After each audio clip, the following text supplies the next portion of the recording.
بسم الله الرحمن الرحيم.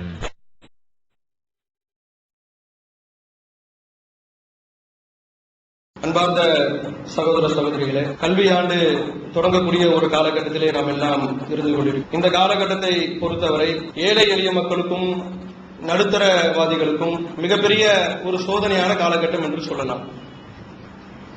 எல்லா குடும்பத்திலும் நிச்சயமாக பிள்ளைகள் படிக்கக்கூடியவர்களாக இருப்பார்கள். இன்றைய கல்வி திட்டம் பள்ளிக்கூடங்களிலும் கல்லூரிகளிலும் வசூலிக்கப்படக்கூடிய அந்த பள்ளி கட்டணம் என்பது மிகப்பெரிய அளவிலே ஏழை எளிய மக்களால் தம்முடைய பொருளாதாரத்தை கொண்டு செலவு செய்ய முடியாத அளவிற்கு கொள்ளை அடிக்கக்கூடிய ஒரு சூழலில் எந்த பள்ளிக்கூடம் இருக்கிறதிலே மிக குறைந்த அளவிற்கு கட்டணம் வசூலிக்கிறார்களோ என்று தேடி அந்த பள்ளிக்கூடங்களில் தம் பிள்ளைகளை சேர்க்கக்கூடிய வர்க்கத்தினர் தான் நம்முடைய சமுதாயத்திலே அதிகமாக இருக்கிறாங்க. வசதி படைத்தவர்கள் அனைத்து சமூகத்திலும் இருக்கிறார்கள். நம்முடைய சமூகத்தில் ரொம்ப குறைவானவர்கள். அப்படி வசதி படைத்தவர்களுக்கு இது போன்ற காலகட்டம் என்பது அவர்களுக்கு எந்த வகையிலும் சிக்கலை ஏற்படுத்தாது. என்ன செய்வாங்கன்னா, தம்முடைய பிள்ளைகளுக்கு இந்த ஆண்டு படிக்க வைத்த கடந்த ஆண்டில ஒரு மாசத்துல எத்தனை ஆயிரங்களை செலவழித்தோமோ அதை விட கூடுதலாக செலவழிப்பதற்கும் தயாராக இருப்பார்கள். அந்த பிள்ளைக்கு என்று கார் வசதி செய்து கொடுத்து பள்ளிக்கூடத்திற்கு கொண்டு சென்று அழைத்து வருவதற்கு வசதி செய்து கொடுக்கக்கூடிய குடும்பங்கள்லாம் இருக்கிறார்கள். அவர்களை பொறுத்தவரையில எத்தனை லட்சங்கள் வசூலித்தாலும் அது அவர்களை பாதிக்காது. ஆனால் அன்றாடம் சம்பாதித்து கூலி தொழில் பார்த்து அந்த பொருளாதாரத்தை கொண்டுதான் தம்முடைய வயிற்றை கழுவ வேண்டும் என்கிற நிலையில் உள்ளவர்கள் இன்று சமூக அளவில் விழிப்புணர்வு ஏற்பட்டு கல்வியை படிக்க வைக்கணும், நம்ம பிள்ளைகளும் நல்ல கல்வியாளர்களாக உருவாகணும் என்கிற நோக்கத்துல படிக்க வைப்பதற்காக இவர்கள் தேடுகின்ற பள்ளிக்கூடங்கள் எப்படி இருக்கணும் கேட்டா, இருக்கிற பள்ளிக்கூடங்களிலேயே எது ரொம்ப குறைந்த கட்டணம் என்று தேடி பார்த்து சேர்க்கும் அளவில் உள்ளவர்கள். அப்படி தேடி கண்டுபிடித்து ஒரு பள்ளிக்கூடத்தில் சேர்த்தாலும் சரி, அந்த கட்டணத்தை கூட கட்ட முடியாமல் திண்டாடக்கூடிய மிகப்பெரிய நெருக்கடிக்கு ஆளாகக்கூடிய பெரும் சுமையை சுமக்கக்கூடிய ஒரு காலகட்டம் இப்போ நாம இருக்கக்கூடிய இந்த கல்வி ஆண்டின் தொடக்க காலகட்டம். இந்த நெருக்கடியான காலகட்டத்தை சந்திக்கக்கூடிய நேரத்தில் நாம் இந்த பிள்ளைகளை படிக்க வைப்பதற்காக மிகப்பெரிய சிரமங்களை சுமக்கக்கூடிய பெற்றோர்களுக்கும், யாருக்காக இத்தனை சிரமங்களையும் சந்திக்கிறார்களோ அந்த மாணவர்களுக்கும், சமூக அளவிலே சில பொறுப்புகளை சுமந்திருக்கக்கூடிய நம் சமுதாய மக்களுக்கும், அனைத்து மக்களுக்கும் நல்லது செய்ய வேண்டும் என்று ஆட்சி கட்டளில் அமர்ந்திருக்கக்கூடியவர்களுக்கும் சில செய்திகளை பதிவு செய்ய வேண்டிய ஒரு கட்டாயத்திலே நாம் இருக்கிறோம். முதலில் பெற்றோர்களை எடுத்துக்கொள்வோமே ஆனால், பெற்றோர்கள் இன்றைய காலகட்டத்தில் மிகப்பெரிய ஒரு இலக்கை நிர்ணயித்து வைத்திருக்கிறார்கள்.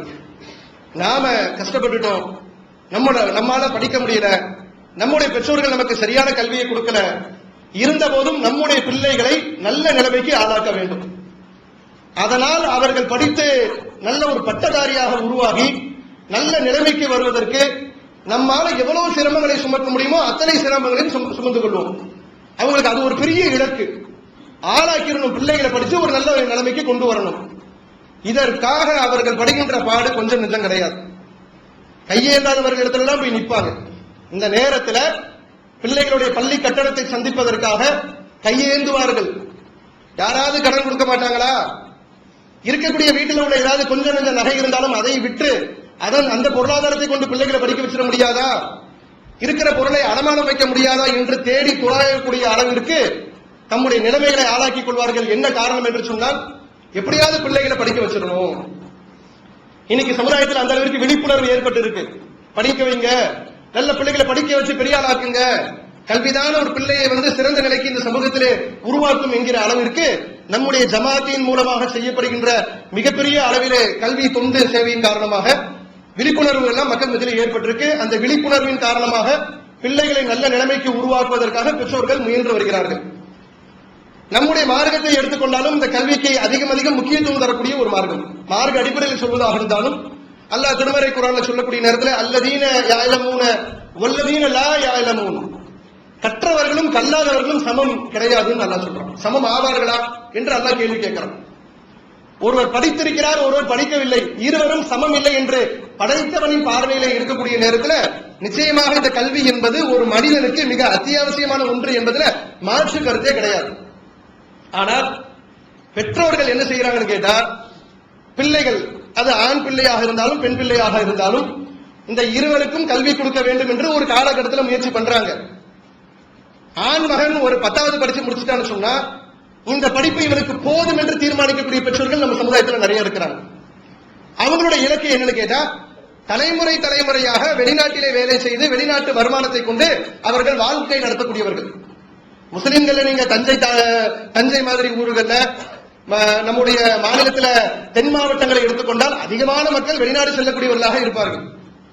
உடனடியாக அவருடைய குறுகிய பார்வை என்னன்னு கேட்டா, ஆம்பளை பிள்ளையாக இருந்தால் அந்த பிள்ளைக்கு இந்த படிப்பு போதும், இந்த படிப்பு இருந்துச்சுன்னா ஒரு பாஸ்போர்ட் அப்ளை பண்ணிடலாம், வெளிநாடுக்கு ஏற்றுமதி செஞ்சு விட்டுலாம். இவன் போயிட்டு ஒரு 15-20 வருஷம் அந்த வெளிநாட்டுல அங்க இருக்கக்கூடிய வெயில போயிட்டு கஷ்டப்படட்டும். கஷ்டப்பட வேண்டும் என்பது அவர்களுடைய நோக்கம் அல்ல. இந்த நாட்டிலே நம்மால பிழைக்க முடியாது, வருமானத்தை ஈட்ட முடியாது என்று எண்ணிக்கொண்டு பிள்ளைகளுடைய ஆண் மக்களுடைய படிப்பை குறைத்து விட்டு அவர்களை வெளிநாடுக்கு ஏற்றுமதி செய்யக்கூடிய வேலைகளை பெற்றோர்கள் செய்கிறார்கள். சரி, இப்படித்தான் கல்வியில ஆண் மக்களை குறைச்சிட்டாங்க. பெண் மக்களுடைய நிலைமை என்ன செய்வாங்கன்னு பார்த்தா, பொம்பளை பிள்ளையை படிக்க வைக்கிறதுக்கு வரிஞ்சு கட்டிட்டு வேலை செய்வாங்க. பெண் மக்களை படிக்க வைப்பதற்கு நாம ஒரு ஜமாத்தை நடத்தி கொண்டிருக்கிறோம். ஒவ்வொரு ஊர்களிலும் இந்த கல்வி காலகட்டத்தில், கல்வியாண்டு தொடங்கக்கூடிய காலகட்டத்தில் உதவி கேட்டு நமக்கு மனுக்கள் வரும். வரக்கூடிய மனுக்களை பார்த்தோம் என்று சொன்னால், பெண்களுக்காக, பெண் கல்விக்காக தொழில்நுட்ப கல்வியில என் பிள்ளையை சேர்த்திருக்கிறேன், ஒரு வருஷத்துக்கு 80,000 ஃபீஸ் கட்டணும், பணம் கொடுத்து உதவி செய்யுங்கன்னு சொல்லி மனுக்கள் வருது. நாங்கள் மருத்துவ படிப்புக்காக சேர்க்க இருக்கிறோம், 1 லட்சம் ரூபாய் கேட்கிறோம், ஒண்ணு எங்களுக்காக பேசி கல்வி கட்டணத்தை குறைச்சு கொடுங்க, அப்படி இல்லாட்டி எங்களுக்கு ஏதேனும் பொருளாதார உதவி செய்யுங்க என்று சொல்லி நம்முடைய அமைப்புக்கு மட்டுமல்ல, ஒரு மனுதாரர் இருக்கிற எல்லா அமைப்புகளையும் தேடி செல்வார். அரசுடைய உதவி திட்டமாக இருந்தாலும், தனியார் நிறுவனங்களுடைய உதவி திட்டமாக இருந்தாலும், கல்விக்காக யாரெல்லாம் காசு கொடுக்கிறாங்களோ எல்லா இடத்துக்கும் ஒரு 100 பெட்டிஷன் போட்டுருவாங்க. வர்றது வரட்டும், பிள்ளைய படிக்க வைக்கணும். பெண் பிள்ளையினுடைய கல்விக்கு அவ்வளவு முக்கியத்துவம் கொடுக்கிறாங்க. ஆண் பிள்ளையினுடைய கல்வி என்று சொன்னால் ஆண் பிள்ளையினுடைய கல்விக்கு அந்த அளவிற்கு முக்கியத்துவம் கொடுப்பது கிடையாது. நாம பெண்களை வேற்றுமையாக பார்க்கல. இருக்கிற அமைப்பிலேயே பெண்களின் உரிமைகளை, இஸ்லாம் கொடுத்திருக்கக்கூடிய உரிமைகளை நாம எடுத்து சொல்லி இன்னைக்கு பெண்களுக்கு மத்தியில ஏற்படுத்தியிருக்கக்கூடிய விழிப்புணர்வு போன்று வேறு யாரும் ஏற்படுத்தலன்னு சொல்லலாம்.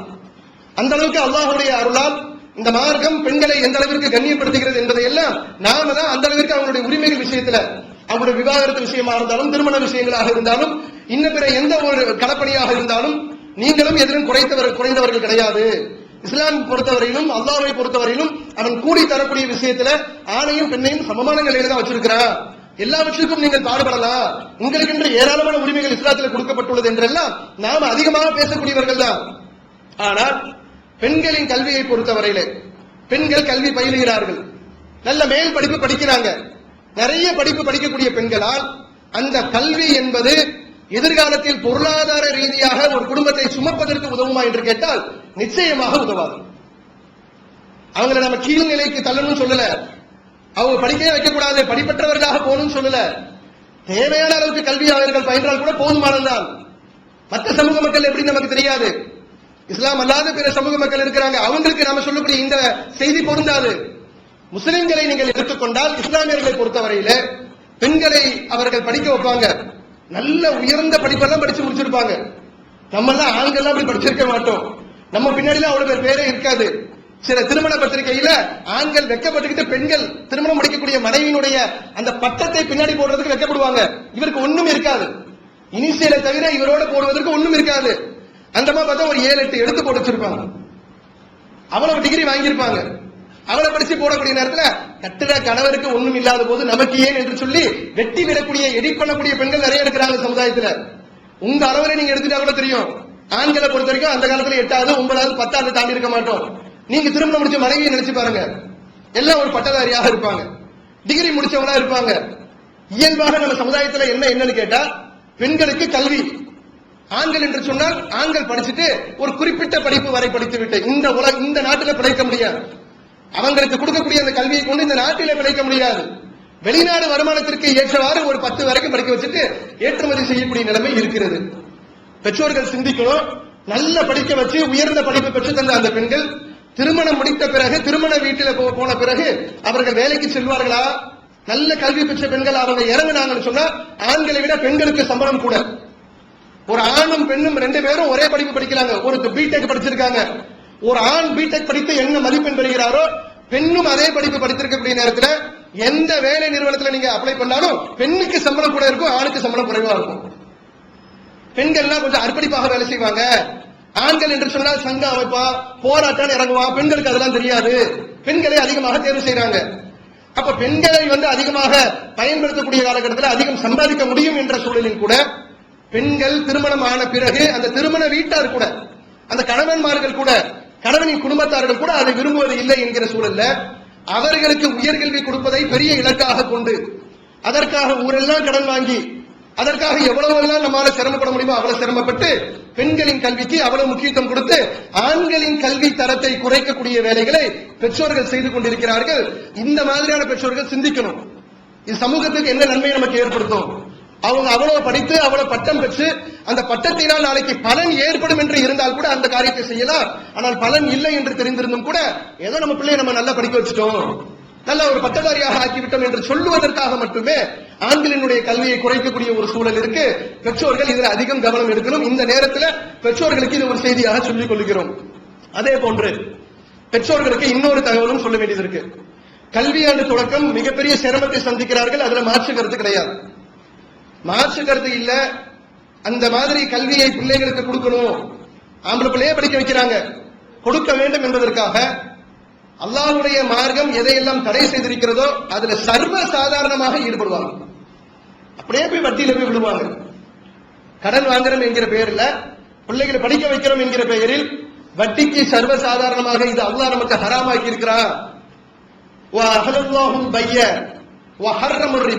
அல்லாஹ் வியாபாரத்தை உங்களுக்கு அனுமதித்து வட்டியை தடை செய்திருக்கிறான் என்று தடை உத்தரவு போடப்பட்ட ஒரு மார்க்கத்தில் இந்த நேரத்தில் பாத்தீங்கன்னு சொன்னா முஸ்லிம்கள் படையெடுத்து செல்வார்கள் இந்த ஹராம்ல போய் விடுவதற்காக, இந்த பாவமான வழிகளில் போயிட்டு பொருளாதாரத்தை வாங்குவதற்காக. இது நமக்கு தடை செய்யப்பட்டதாச்சு, பிள்ளை படிக்கணும், அதுக்காக ஒரு ஹராமை செஞ்சிட முடியுமா? இந்த ஹராமை செய்துவிட்டு நாளை மறுமையில் அவர்கள் அல்லாஹ்வை சந்தித்திட முடியுமா? நான் படிப்புக்காக நான் வட்டிக்கு வாங்கினேன், அதுக்காக நான் தடை செய்த வழியில நான் பொருளாதாரத்தை ஈட்டினேன் என்று சொன்னால் அல்லாஹ் இதை அனுமதிப்பானா? அந்த எந்த சிந்தனையும் இல்லாமல் சர்வ சாதாரணமாக இந்த ஹராமிலே விழக்கூடிய பெற்றோர்களை அதிகமாக நம்முடைய சமுதாயத்தில் பார்க்க முடியும். ஏழை எளிய மக்கள், நடுத்தர மக்கள் இதுல துணிந்து செல்வார்கள். அவங்களுக்கு எந்த ஒரு உறுத்தலும் ஒரு குற்ற உணர்வும் கிடையாது. மறுமையில எப்படிப்பட்ட நிரந்தர நரகத்தை பெற்று தரும் என்கிற கவலை எல்லாம் அவர்களுக்கு கிடையாது. பெற்றோர்கள் என்ன சிந்திக்கணும்? இவங்க தனியார் கல்விக்கூடத்தில் சேர்ப்பதற்கு தான் இந்த வேலையெல்லாம் செய்வாங்க. அரசாங்கத்தினுடைய கல்விக்கூடங்கள் எத்தனையோ இருக்கு. அரசாங்க கல்விக்கூடத்தில் அவர்கள் சேர்ப்பார்களே ஆனால் அரசாங்க கல்விக்கூடம் தனியார்ல வசூலிக்கிற மாதிரி பொருளாதாரத்தை வசூலிப்பது கிடையாது. அவ்வளவு கல்வி கட்டணம் கிடையாது, குறைந்த அளவுல தான் இருக்கும். தனியார்ல என்ன செய்வாங்களோ அதுல 5-10 1 மடங்கு அரசாங்க பள்ளிக்கூடத்தில் கட்டினால் போதும். இவங்க என்ன நினைக்கிறாங்கன்னா தனியார் பள்ளிக்கூடத்துல தான் கொண்டு போய் சேர்ப்பாங்க. வரும் மனுக்கள் அப்படியே நமக்கு அப்படியே அவ்வளவு அடுக்கி வைக்க முடியாது, தலைமையின் மூலமாக எங்களால் உதவி செய்ய முடியல, அவ்வளவு பொருளாதாரம் வசூலிக்க முடியல, மாவட்டம் வாரியாக நீங்கள் செய்து கொள்ளுங்கள் என்று சொன்னாலும் தலைமையகத்திற்கு கல்வி உதவி கேட்ட மனுக்கள் வந்த மனு தான் இருக்கு. அதுல பெண்களுடைய மனுக்கள் அதிகமாக இருக்கு, ஆண்களுடைய மனுக்களும் இருக்கு. அதுல வரக்கூடிய மனுக்களை பார்த்தா ஒரு தனியார் பள்ளிக்கூடத்தில் சேர்த்திருப்பாங்க, சும்மா 2வது 3வது படிக்கக்கூடிய பிள்ளைக்கு எவ்வளவு ஃபீஸ் இருக்குன்னு பார்த்தா ஒரு வருடத்தினுடைய ஃபீஸ் என்பது கிட்டத்தட்ட ஒரு 15-20 ஆயிரம் ரூபாய் கட்டலாம். ஒரு சாதாரண அளவில் கல்வி சொல்லிக் கொடுக்கக்கூடிய கல்விக்கூடத்தை நான் சொல்றேன். ரொம்ப பெரிய தரம் நிறைந்த ஒரு மாவட்ட அளவுல மாநில அளவுல உயர்ந்து நிற்கக்கூடிய பள்ளிக்கூடத்தை நான் சொல்லல, சாதாரண நிலையில் இருக்கக்கூடிய ஒரு பள்ளிக்கூடத்துல அவ்வளவு கட்டணம் வசூலிக்கிறாங்க. ஏன் அப்படி ஒரு பள்ளிக்கூடத்தை தேர்வு செய்யணும்? உங்க சக்திக்கு மீறி தேர்வு செய்துவிட்டு நாளை மறுமையில இந்த குற்றத்திற்காக அல்லாஹ்விடத்துல பதில் சொல்லக்கூடிய நேரத்தில் அல்லாஹ் மறுமையில கேள்வி கேட்க மாட்டானா? அதை அங்கீகரித்துக் கொள்வானா? நாம் செய்த பாவத்திற்கு, நாம் செய்யக்கூடிய இந்த குற்ற செயலுக்கு நாளை என்ன விளக்கம் கொடுத்தாலும் அல்லாஹ் ஒப்புக்கொள்ள மாட்டானே. ஏன் அதுல போய் விழுந்தீங்க? என்ன நிர்பந்தம் ஏற்பட்டது? உயிர் சாகக்கூடிய நிர்பந்தமா? தடை செய்யப்பட்ட ஒன்று ஒரு மூமினுக்கு ஹலாலாக்கப்படும். எப்பொழுது ஹலாலாக்கப்படும்? வேற வழியே இல்ல, முடிஞ்சு போச்சு வாழ்க்கை. இந்த ஹராமை தொட்டால் தான் பிழைக்க முடியும். அந்த நிலைமையில ஒரு மூமினுக்கு அல்லாஹ் அனுமதிக்கிறான். அதுதான் அனுமதிக்கப்பட்ட கட்டம். படிக்கிற பிள்ளைக்கு ஃபீஸ் கட்ட முடியலன்னு சொல்லிட்டு எல்லா மக்களும் சர்வசாதாரணமாக, நடுத்தர வர்க்கத்தினர், வியாபாரிகள் கூடங்க, ஏன்னா அவங்க பிள்ளைகளுக்கு ஒரு மாசத்துக்கு இந்த கல்வியாடு தொடங்கக்கூடிய நேரத்தில் எப்படி கையில ஒரு 2 பிள்ளை உள்ளவங்களுக்கு ஒரு 50,000 கையில இருக்கணும். அப்படி உள்ள காசு ஓரளவுக்கு வியாபாரத்தில் உள்ளவர்களுக்கு கூட உடனடியாக திரட்ட முடியாது என்று சொன்ன உடனேயே சட்டனை எங்கேயாவது ஒரு வட்டிக்கு காசை வாங்கி பணத்தை கட்டி வேலையை முடிக்கிறாங்க. இது ஒரு பாவம் என்று தெரியாமல். இரக்க குணம் கொண்டோரே, அஸ்ஸலாமு அலைக்கும். தாய் தந்தையை இழந்த அனாதை சிறுவர்களையும், தாய் தந்தை இருந்தும் வறுமையில் வாடும் சிறுவர்களையும் தமிழ்நாடு தௌஹீத் ஜமாத் அன்புள்ளத்தோடு அரவணைத்து வருகிறது. கும்பகோணம் சுவாமிமலையில் அர்-ரஹ்மான் சிறுவர் ஆதரவு இல்லம் விசாலமான கட்டிடத்தில் அனைத்து வசதிகளுடன் இயங்கி வருகிறது. உணவு, உறைவிடம், உடை அனைத்தும் முற்றிலும் இலவசமாக வழங்கப்படுகிறது. அனாதையை ஆதரிப்பவரும் நானும் சொர்க்கத்தில் இணைந்திருப்போம் என்பதை நபிகள் நாயகம் ஸல்லல்லாஹு அலைஹி வஸல்லம் அவர்கள் கூறியுள்ளார்கள். எனவே எங்களோடு சேர்ந்து நீங்களும் இவர்களுக்கு ஆதரவு கரம் நீட்ட உங்களது ஜகாத் மற்றும் நன்கொடைகளை தாராளமாக தந்து உதவுமாறு கேட்டுக்கொள்கின்றோம். தமிழ்நாடு தௌஹீத் ஜமாத் வங்கி கணக்கு எண் 7882748827 இந்தியன் வங்கி மண்ணடி கிளை என்ற பெயரில் எடுத்து அனுப்ப வேண்டிய முகவரி தமிழ்நாடு தௌஹீத் ஜமாத் மாநில தலைமையகம் 30 அரண்மனைக்காரன் தெரு, மண்ணடி, சென்னை 1. பெற்றோர்கள் சிந்திக்கணும். இந்த மாதிரியான தவறை செய்யக்கூடியவர்கள், பாவத்தில் ஈடுபடக்கூடியவர்கள் மறுமையில போய் என்ன பதில் சொல்ல முடியும்? இதை நாளை மறுமையில அல்லாஹ் மன்னிப்பானா? படிப்பிற்காக இன்னைக்கு எல்லாம் சமச்சீர் கல்வி வந்துருச்சு. முந்தைய காலத்துல கூட சொல்லிக்கிறான், தனியார் பள்ளிக்கூடத்தில் படிக்க வைத்தோம் என்று சொன்னால் நம் பிள்ளைகளுடைய தரம் உயரும் என்று சொல்லலாம். இப்ப பாருங்க, 10வது பரீட்சையினுடைய ரிசல்ட், 12ஆம் வகுப்போட ரிசல்ட் எல்லாம் வந்திருக்கு. அதுல அரசு பள்ளிக்கூடங்களில் படித்த மாணவர்களும் நல்ல முன்னேறி வந்திருக்கிறாங்க. கடந்த ஆண்டு 10ஆம் வகுப்பு படித்த ஒரு மாணவி முதலிடம் பிடிக்கிறார். அவள் அரசு பள்ளிக்கூடத்தில் படிச்சவர். படிக்க முடியுது. இன்னைக்கு எப்படி வந்துருச்சு? தனியார் பள்ளிக்கூடத்துல என்ன பாடமோ அதே அரசு பள்ளிக்கூடத்துல சமச்சீர் கல்வி எல்லாமே அரசு தான் கொடுக்கும். முன்ன ஏற்றத்தாழ்வு இருந்தது, கல்வியில தரம் இருந்தது. அதற்காக கூடுதலாக செலவழித்தோம் என்று சொல்லலாம். அரசு பள்ளிக்கூடத்தில் படிக்க வைத்தோம் என்று சொன்னால் சக்திக்கு உட்பட்டு உங்களால் சமாளிக்க முடியும். விரும்பி என் பிள்ளை அங்குதான் போகணும், அப்படிப்பட்ட ஸ்கூல்ல தான் படிக்கணும். அந்த ஸ்கூல் மார்க்கத்திற்கு எதிரான வழிபாட்டு முறைகளை சொல்லித் தரக்கூடிய பிற மதத்தவரால் நடத்தப்பட்டாலும் அதை பற்றி எங்களுக்கு கவலை இல்லை. என் பிள்ளையை அப்படி ஒரு படிக்க வைக்கிறோம் என்று சொல்லி ஒரு அந்தஸ்தை காட்டுவதற்காக இது போன்ற காரியங்களில் ஈடுபடுகிறார்கள். இது போன்ற காரியங்களில் ஈடுபடக்கூடிய பெற்றோர்களும் இந்த தருணத்தில் சிந்திக்கணும். இப்படி நம்ம சக்திக்கு மீறி ஒரு இடத்தை தேர்வு செய்து ஒரு பாவத்திலே ஈடுபட்டு இந்த பாவமான காரியத்தை செய்து நாளை மறுமையில போயிட்டு அல்லாஹ் இடத்துல சந்திக்கணுமா என்று சிந்திப்பதற்கு பெற்றோர்கள் கடமைப்பட்டிருக்கிறார்கள். அதே சமயத்துல சமூக அளவிலே அல்லாஹ் நமக்கு சில பொறுப்புகளை சுமத்தி இருக்கிறான். இந்த உலகிலே அல்லாஹ் மனிதர்களை படைத்திருப்பது ஏற்றத்தாழ்வு அடிப்படையில தான். நீங்க எதை எடுத்துக்கொண்டாலும் சரி, மனிதன் விரும்பக்கூடிய எந்த ஒன்றை எடுத்துக்கொண்டாலும் அல்லாஹ் எல்லா விஷயத்திலையும் ஒரு ஏற்றத்தையும் இறக்கத்தையும் வச்சிருக்கிறான். செல்வத்தை எடுத்துக்கொண்டாலும் பொருளாதாரத்திலும் அல்லாஹ் அப்படித்தான் வச்சிருக்கிறான். அல்லாஹ் இந்த பொருளாதாரத்தை பற்றி சொல்லக்கூடிய நேரத்தில் கூட இந்த ஏற்றத்தாழ்வு என்பது நம்முடைய விதிப்படி அப்படித்தான் அமைக்கப்பட்டிருக்கிறது என்று சொல்றான். நாம நாடியவருக்கு செல்வத்தை கொடுக்கிறோம், நாடியவருக்கு குறைத்து கொடுக்கிறோம். அப்ப அவன் தான் நாடுறான். ஏழை மக்களும் எளிய மக்களும் நடுத்தர மக்களும் சாப்பாட்டுக்கு வழி இல்லாத நிலையில் உள்ளவர்களும் என்ன சிந்திக்கணும்? இப்படி அல்லாஹ் நமக்கு ஒரு பரிசோதனை வச்சிருக்கிறான், நம்மை சோதித்து பார்க்கிறான். இந்த ஏற்றத்தாழ்வு என்பது அல்லாஹ்வுடைய ஏற்பாட்டில் உள்ளது என்பதை கவனத்தில் கொள்ளணும். நம்ம சமுதாயத்தில் நிறைய செல்வந்தர்கள் இருக்கிறாங்க. பெரிய பெரிய கல்விக்கூடங்களை நடத்தக்கூடியவர்கள் எல்லாம் பெரும் செல்வந்தர்கள் தான். அரசு கூட இந்த சமுதாயத்தின் மீது சில நேரங்களில் இறக்கப்பட்டு மத்திய அரசு ஒரு திட்டத்தை கொண்டு வருது. தனியார் கல்விக்கூடங்களில் அந்த கல்விக்கூடத்திற்கு பள்ளிக்கூடத்திற்கு பக்கத்தில் இருக்கக்கூடிய ஒரு ஏழை மாணவனாக இருந்தால் அந்த மாணவன் அந்த தனியார் கல்விக்கூடத்திலே படிக்கலாம். எவ்வளவு பொருளாதாரம் ஆனாலும் சரி, மத்திய அரசு அதை ஏற்றுக்கொள்ளும். அந்த பள்ளிக்கூடத்தில் படிக்கக்கூடிய 25% 100 மாணவர்கள் இருப்பார்கள் என்று சொன்னால் அதுல 25% மாணவர்களுக்கு அரசே கல்வியினுடைய கட்டணத்தை பொறுப்பேற்றுக் கொள்ளும். எல்லா தனியார் கல்வியும் எதிர்க்கிறான், மறுக்கிறான். அந்த நேரத்தில் அரசு என்ன செய்யுதுன்னு கேட்டா, அங்க இருக்கக்கூடிய கல்வி அலுவலகங்கள், ஒவ்வொரு மாவட்டத்தில் இருக்கக்கூடிய கல்வி அலுவலகங்களுக்கு உத்தரவு போட்டு இந்த மாணவர்கள் படிப்பதற்கு அந்த உள்ள நுழையக்கூடிய அந்த அனுமதி சீட்டை கூட மாவட்டத்தில் இருக்கக்கூடிய கல்வி நிறுவனங்கள் நீங்க கொடுங்க.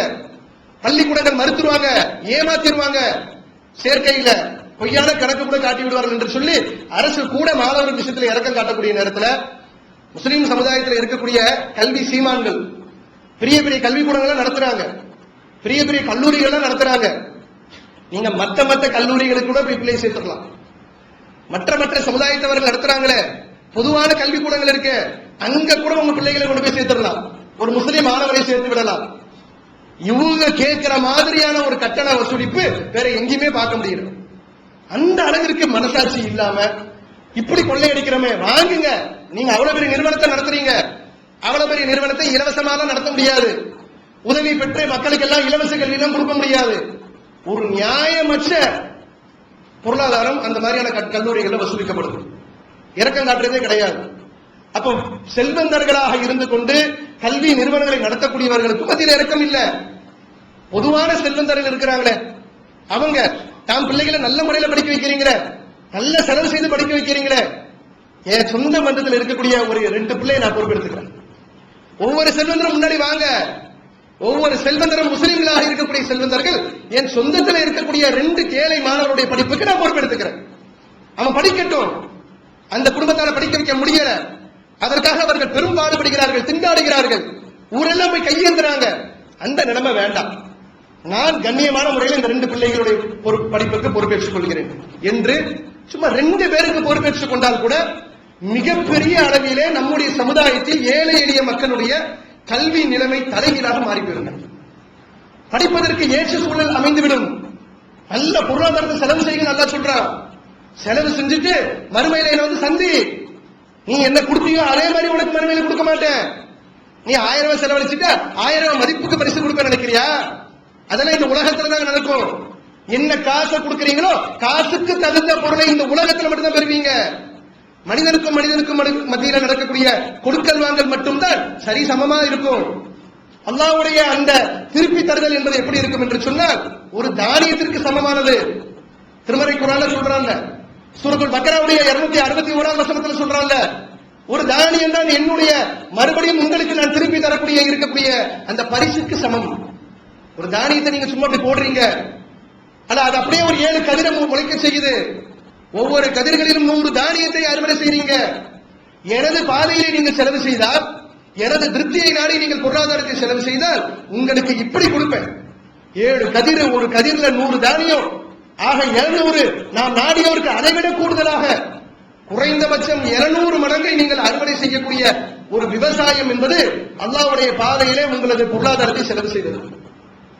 நபிகள் பெருமானார் ஸல்லல்லாஹு அலைஹி வஸல்லம் அவங்க சொன்னாங்க, கல்வியினுடைய சிறப்பை பற்றி சொன்னார்கள்.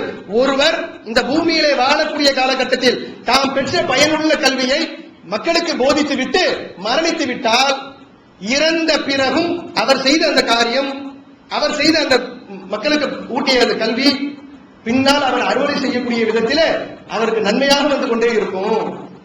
ஒரே ஒரு செய்திங்க, பயனுள்ள செய்தியை நீங்க ஒரு ஆளுக்கு விட்டுட்டு போறீங்க. ரசூல் ஸல்லல்லாஹு அலைஹி வஸல்லம் சொல்றாங்கல்ல, என்னிடமிருந்து ஒரு செய்தியை நீங்கள் அறிந்தாலும் அதை அடுத்த ஆளுக்கு எடுத்து சொல்லுங்க. ஒண்ணுதான் நீங்க கேள்விப்பட்டீங்க, அதை உங்க வீட்டில் உள்ளவருக்கோ ஒரு தெரிந்தவருக்கோ சொல்றீங்க.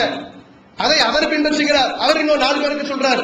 மௌத்தா போயாச்சு, மௌத்தா போனாலும் சொல்லிவிட்டு சென்ற செய்தி நடைமுறைப்படுத்தும் காலமெல்லாம் அவர்கள் அமல்படுத்தினாலும் அதனுடைய நன்மை உங்களுக்கு வந்து சேரும். உங்களால ஒருத்தருக்கு கல்விமானாக ஒருவர் கல்வி பெறக்கூடிய வாய்ப்பு என்று சொன்னால் அதனுடைய நன்மை சிந்திச்சு பாருங்க. நாம ஒரு ஆளை தூக்கி விடுறோம். நம்முடைய பொருளாதாரம் ஒரு பிள்ளையினுடைய படிப்பிற்கு உதவுது. கல்வி பெறுகிறார், அவர் பெற்று அவர் குடும்பத்தை காப்பாற்றுகிறார், தனது பிள்ளைகளுக்கு சொல்லிக் கொடுக்கிறார். இப்படித்தானே இஸ்லாம் நடக்க சொல்லுது. நன்மையான காரியங்களில் ஒன்றிணைந்து செயல்படுங்கள் இஸ்லாம் சொல்லுது. நன்மையான காரியத்திலும் இறையச்சத்திலும் ஒருத்தருக்கு ஒருத்தர் உதவி செய்யுங்க. இருக்கக்கூடியவர்கள் இப்படித்தானே உதவி செய்ய முடியும். செல்வந்தர்கள் ஏழைகளுக்கு இப்படித்தானே உதவி செய்யணும். வரவே மாட்டேங்குது. மனசு இறுகி போயிருக்கு. தனது பொருளாதாரம் தனக்கு மட்டும் பயன்பட வேண்டும், தன் குடும்பத்தாருக்கு மட்டும் பயன்பெற வேண்டும், தாம் பிள்ளைகளுக்கு மட்டும் பயன்பெற வேண்டும். மேல்மிச்சமாக இருந்தாலும் கூட எடுத்த ஏழை எளிய மக்களுக்கு தேடி சென்று செலவு செய்யக்கூடியவர்கள் நம்ம சமுதாயத்தில் வடிகட்டி எடுத்தால் கூட ரொம்ப குறைவாக தான் இருக்கு. போய் நின்னால் கூட முகத்தை சுளித்துக் கொண்டு இத்தனைக்கும் நன்மைகளுடைய அந்த மறுமை நன்மையை உணர்ந்தவர்கள், ஏகத்துவ பாதையிலே நடக்கக்கூடியவர்கள், நல்ல வசதி வாய்ப்பை பெற்றவர்கள், அல்லாஹ்வுடைய பாதையில தர்மம் என்று போய் நிற்கக்கூடிய நேரத்தில் அந்த முகங்கள் எல்லாம் சுருங்கி போயிட்டு எப்ப பாரு வந்து நிக்கிறீங்க, இதே வேலையா போச்சு உங்களுக்கு என்று சலித்துக் கொண்டு ஏதோ விரும்பாம ஒரு சில பொருளாதாரத்தை செலவு செய்யக்கூடிய நிலைமைக்கெல்லாம் நிறைய பேர் இருக்கிறாங்க. அப்படி கிடையாது. அழிந்து போற உலகத்திற்காக எவ்வளவுதான் நாம் சேமித்து வைத்தாலும் இந்த காசு பணம் மறுமையில எந்த பலனும் தராது. பூமி நிறைய உங்களுக்கு செல்வம் இருந்தாலும் ஈடா கொடுப்பீங்களான்னு மறுமையில அல்ல கேட்பான். நான் கொடுத்துருவேன், எல்லாத்தையும் கொடுத்துருவேன் நாளைக்கு அடியார் சொல்லுவானா? இதெல்லாம் வெறும் வாய் பேச்சு தான். வாழும் காலத்துல கொஞ்சமா எடுத்துக்கணும் என்று சொன்னால் அதை கொடுக்கறதுக்கு உங்களுக்கு மனசு வரல. இப்ப பூமி நிறைய செல்வம் இருந்தால் அள்ளி கொடுப்பதற்கு தயார் என்று சொல்லுகிறீர்கள். இதெல்லாம் வெறும் வாய் வார்த்தை. வீண் பேச்சு என்று மறுமையில் அல்லாஹ் பதிலளிப்பானாம். அப்ப இருக்கப்பட்ட செல்வந்தர்கள் சமூக பொறுப்பை உணர வேண்டும். அந்த பொறுப்பை உணர்ந்து அந்த மக்கள் எல்லாம் இல்லாத மக்களுக்கு செலவு செய்வதற்கு முன்வர வேண்டும். இது சமூக அளவிலே செல்வந்தர்களாக உள்ளவர்கள் நாம் பெற்ற பொருளாதாரம் என்பது நமக்கு உரியது கிடையாது. அல்லாஹ் நம்மை அதன் மீது பொறுப்பாளியாக அமர்த்திருக்கிறார். அல்லாஹ் நாடியவர்களுக்கு கொடுத்த அந்த லிஸ்ட்ல நம்ம வந்துட்டோம். நாடியதனால நம்ம கிட்ட பொருளாதாரம் இருக்கு. இதே நேரம் அல்லாஹ் அப்படி ஒரு வாழ்க்கை சக்கரத்தை சுற்றி விட்டான் என்று சொன்னால் ஒன்றும் இல்லாம போயிடும் என்பதை சிந்தித்து பயந்து அந்த பொருளாதாரத்தை நல்வழியிலே செலவிடுவதற்கு முன் வருவார்கள் என்று சொன்னால் ஏழை எளிய மக்கள் இப்படி திண்டாடக்கூடிய நிலைமை வராது. ஆக இந்த கல்வியாண்டு என்பது, கல்வியாண்டு தொடக்கம் என்பது நடுத்தர ஏழை எளிய மக்களுக்கு இவ்வளவு சிரமங்களை ஏற்படுத்தக்கூடிய நேரத்தில் நாம் மேற்கோள் காட்டிய விஷயங்களை நிறைய பெற்றோர்கள் கவனம் வச்சு இருக்கிறாங்க. படிக்கக்கூடிய விஷயத்துல ஆண் பிள்ளைகளை காட்டிலும் பெண் பிள்ளை படிச்சு வந்தா போதும் என்கிற சிந்தனையோடு இருக்கக்கூடியவர்கள் அவர்களும் தன்னுடைய சிந்தனைகளை மாற்றிக்கொள்ள வேண்டும். செல்வந்தர்களாக உள்ளவர்கள் எல்லா மக்களுக்கும் இந்த கல்வி கிடைப்பதற்கு போராட்டத்தை வந்து நிக்கிறாங்க, மாநாடு நடத்துற வந்து நிக்கிறாங்க. மாநாடு போராட்டங்களில் மட்டும் பங்கு பெறாமல் தம் பொருளாதாரத்தையும் சரியான முறையிலே கொடுத்து உதவி செய்ய வேண்டும். இது போன்ற ஒரு நிலைமை ஏற்பட்டால் நம் சமுதாயத்தில் இந்த நேரத்தில் படிக்கின்ற அவதி இருக்கு பாருங்க, இன்னும் காலம் செல்ல செல்ல செல்ல கல்வி கொள்ளை என்பது குறையாது, அது அதிகரிச்சுட்டே தான் போகும். அந்த நிலைமையை நாம் சரி செய்ய வேண்டும் என்று சொன்னால் பெற்றோர்களும் சமூகத்திலே உள்ள செல்வந்தர்களும் மாணவர்களும் அவரவர் தம்முடைய பொறுப்பை பேணி நடக்க வேண்டும். அப்படி நடக்கக்கூடிய வாய்ப்பை வல்ல ரஹ்மான் நம் அனைவருக்கும் தந்து அருள் புரிவானாக. அல்ஹம்துலில்லாஹி ரப்பில் ஆலமீன். அல்லாஹ்